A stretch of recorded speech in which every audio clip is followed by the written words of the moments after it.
So this video will talk about a framework called the Community of Inquiry Framework that has become really popular and helpful in guiding research and design of online environments. So the framework identifies three types of presence. We have social presence, cognitive presence, and teaching presence. And what's also nice about this framework is it talks about how each one is interrelated with one another.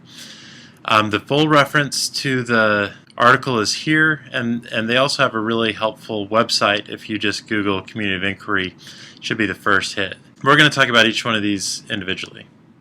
So to start with, cognitive presence, without going into too much detail, is essentially students' ability to construct knowledge and understanding both individually and collectively, and using sustained communication to develop a better understanding of the content. We also have teaching presence. So teaching presence is the teacher's ability to set the curriculum, organize the course, and also participate in the meaning making that students are going through. They also have a direct impact on cognitive presence because they're the ones that are really regulating the learning of the students and making sure that they go through the processes that they need to go through in order to understand the content and make their own meaning of the material. Then we have social presence. Social presence predates the Community of Inquiry framework by quite a bit. And basically what social presence is it talks about how participants can establish themselves as real people in a course. And they do that by portraying their full personality in an online environment. So this has a lot to do with what they're using to communicate. So if it's text, it can happen. And Garrison and his colleagues have shown that you can establish a high level of social presence using text.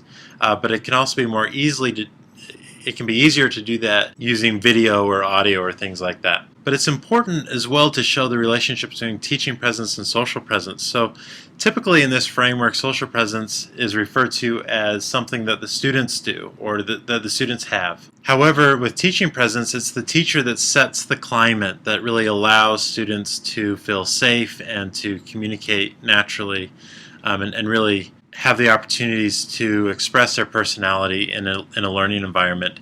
Also, teachers need to model that behavior, and that's part of setting the climate. So teachers also have a type of social presence, and some research has shown that teacher social presence can actually be more important to a student than their peers' social presence.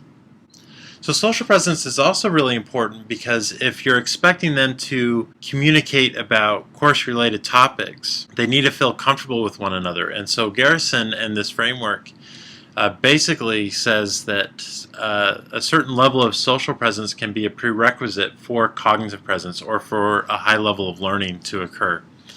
And that's really the contribution that they've made with social presence. Like I said, they didn't invent the concept, but they've really shown how it's interrelated with teaching presence and cognitive presence.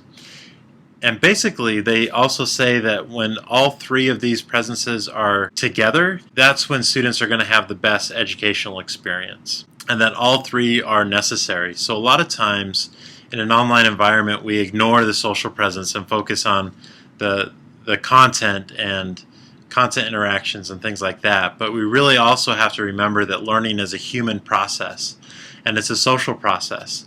And so we have to have social presence in our courses in order to have a high level of cognitive presence.